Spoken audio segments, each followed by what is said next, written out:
Assalomu alaykum. Men Adeya, ezoterik, qalbshunos va ruhiy yo'lchi ayol. Bugun biz ko'pchilikni yuragini qiynayotgan savolga javob izlaymiz. Erim menga qaytadimi? Bu nikoh bo'lib turib, hozirda alohida yashayotgan ajrim yoqasidagi ayollarimiz uchun ataladi. Menga like bosgan, kanalimga obuna bo'lgan obunachilar uchun deb oldim niyatimni. Demak, shular uchun ochamiz. Er-xotin o'rtasidagi rishta bu faqat qog'ozdagi nikoh emas, bu qalbdagi bog'lanish. U sizdan ketgan bo'lsa ham, demak, u yerda biror saboq yoki sinov bor. Bu videoni ko'rayotganingiz bu tasodif emas. Bu siz uchun qandaydir bir belgi. Hozir esa chuqur nafas olasiz. Yuragingiz bilan niyat qiling. U insonning ismini ichingizdan 3 marta takrorlang. Va men tarot kartalari orqali sizga haqiqatni ochib berishga harakat qilaman. Demak, karta tanlov qilamiz. Yana 5 ta savol bo'yicha ko'rib chiqamiz. Birinchisi, uning hozirgi ahvoli.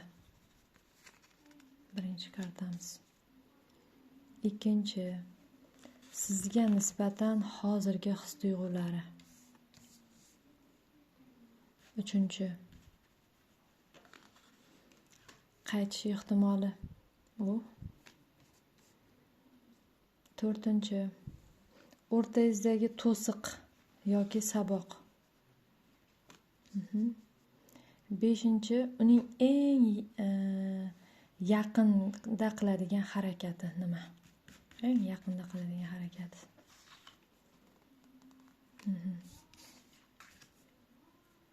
Hozir. Demak, boshladik. Birinchi savolimizga chiqqan karta, ya'ni birinchi savolimizning o'zi uning hozirgi ahvoli. 8 mechi, 8 mech. Bu karta odamning ichki hibsda ekanligini anglatadi. U hayotda o'zini cheklangan, chorasiz, o'zini fikrlarini asiriga aylangan holatda his qilmoqda. Ichidan qattiq qo'rqyapti. Jamiyatda yoki hatto o'zining uyat hissi uni harakatdan to'xtatmoqda. Ya'ni u o'zini cheklab qo'ygan. Qo'rquv kuchli. Nimadandir afsuslanyapti. Fikrlarni asiriga aylangan. U sizga qaytishni o'ylaydi, ammo hozircha u o'zini nafsi, ruhiy yoki hatto moddiy sabab bilan ham harakat qila olmayapti bu inson. Ikkinchi kartamiz Luna, Oy kartasi. Buni savoli sizga nisbatan his-tuyg'ulari. Bu karta tuyg'ularining aniqligi yo'qligini, chalkashlik, ichki xavotirni bildiradi. Bu inson juda ham birinchi kartada chiqqandek ichidan o'zi fikrlariga qamalib qolgan, ichidan halovati yo'q, xavotiri kuchli.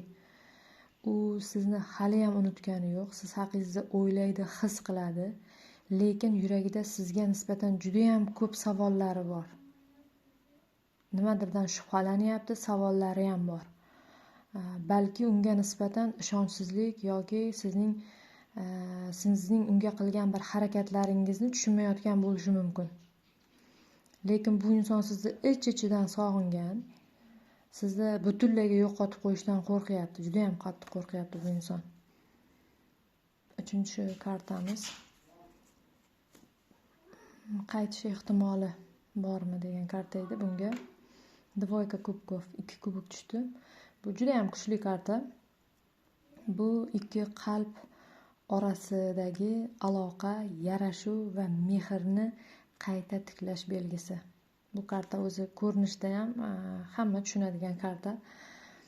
Qaytish ehtimoli bor, ammo bu ehtimol sizning ichki yuksalishingiz, bag'ri kengligingiz va yurak bilan yo'l ochishingiz orqali sodir bo'ladi. Bu sizdan ham harakat kerak bunga. chunki o'zida ko'p chalkashlik fikrlariga o'ralib qolgan, katta qo'rquv, shubha, ikkilanish, xavotir bor, lekin qaytish juda ham ehtimoli kuchli. Sog'ingan, sizni o'ylayapti, qaytadi, faqat sizdan ham harakat. O'rtadagi to'siqqa keladigan bo'lsak, bu mana o'rtadagi to'siq savoli shunaqa edi. Troyka mechey, bu og'riqli ajralish, albatta 3-shaxs aralashuvi bo'lgan. Agar erkak kishi ko'rayotgan bo'lsa, xotini tomonidan xiyonat, agar ayol kishi ko'rayotgan bo'lsa, eri tomonidan xiyonat orqali bo'lgan aslida bu ajralish, yoki bo'lmasam qattiq ruhiy bir-biridan ranjish bo'lgan, bir-biridan juda ham ko'ngli qattiq qolgan va ikkalasi ikki tarafga ketgan. Asosiy sababi xiyonat. Mana 3 ta qilich, yurak.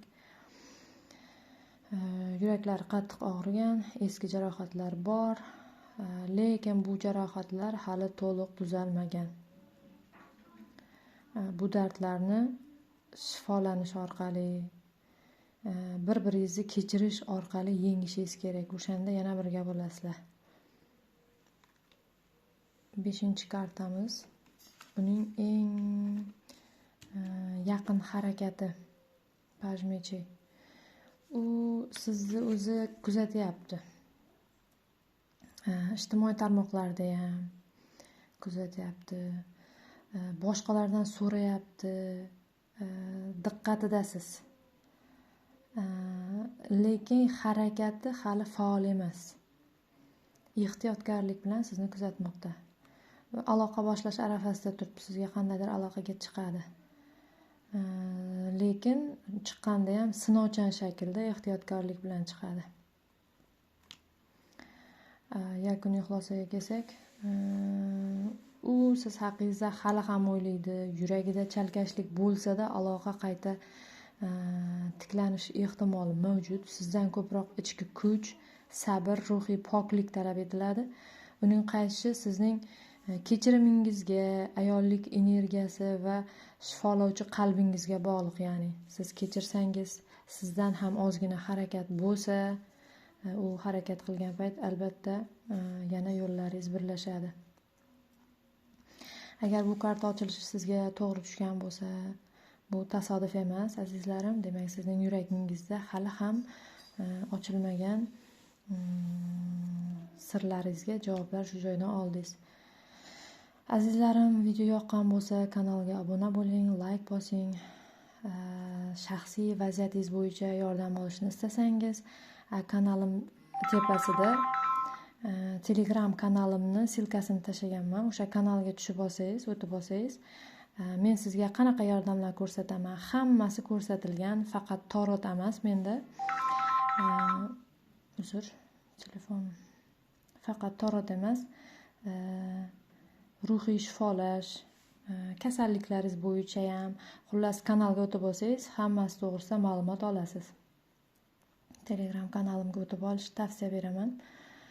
Maxsus energiyaviy tavsiyalar, meditatsiyalar tayyorlab bera olaman. Har biringizni o'zingizni muammoingizga qarab tayyorlab beraman. Men sizlar bilanman hamisha, azizlarim. E'tiborlaringiz uchun katta rahmat.